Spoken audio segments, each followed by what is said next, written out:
കേരളത്തിലെ പൊതുവിദ്യാഭ്യാസ മേഖലയെ അടിമുടി പരിഷ്കരിക്കാനൊരുങ്ങി സംസ്ഥാന സർക്കാർ. വിദ്യാലയങ്ങളെ കൂടുതൽ ശിശു സൗഹൃദവും ജനാധിപത്യപരവുമാക്കാനുള്ള സുപ്രധാന പരിഷ്കാരങ്ങളാണ് സർക്കാർ കൊണ്ടുവരുന്നത്.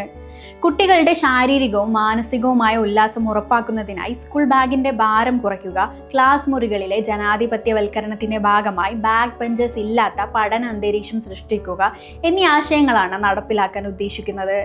ഇതിന്റെ ഭാഗമായി സംസ്ഥാന കരിക്കുലം സ്റ്റിയറിംഗ് കമ്മിറ്റി കരട് റിപ്പോർട്ടിന് അംഗീകാരം നൽകിയതായി വിദ്യാഭ്യാസ മന്ത്രി വി ശിവൻകുട്ടി അറിയിച്ചു.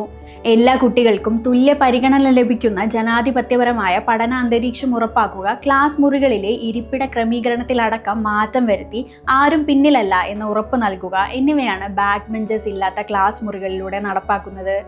നേരത്തെ തന്നെ ഇക്കാര്യങ്ങളിൽ പഠനം നടത്താൻ SCERTക്ക് ചുമതല നൽകിയിരുന്നു. സംസ്ഥാന കരിക്കുലം സ്റ്റിയറിംഗ് കമ്മിറ്റി വിശദമായി ചർച്ച ചെയ്ത റിപ്പോർട്ട് SCERT വെബ്സൈറ്റിൽ ലഭ്യമാക്കും. പൊതുജനങ്ങൾക്ക് ഇത് സംബന്ധിച്ച അഭിപ്രായങ്ങളും നിർദ്ദേശങ്ങളും ജനുവരി 20 വരെ അറിയിക്കാം. നിർദ്ദേശങ്ങളുടെ അടിസ്ഥാനത്തിൽ വരുന്ന അധ്യയന വർഷം മാറ്റങ്ങൾ നടപ്പിലാക്കാനാണ് ശ്രമം.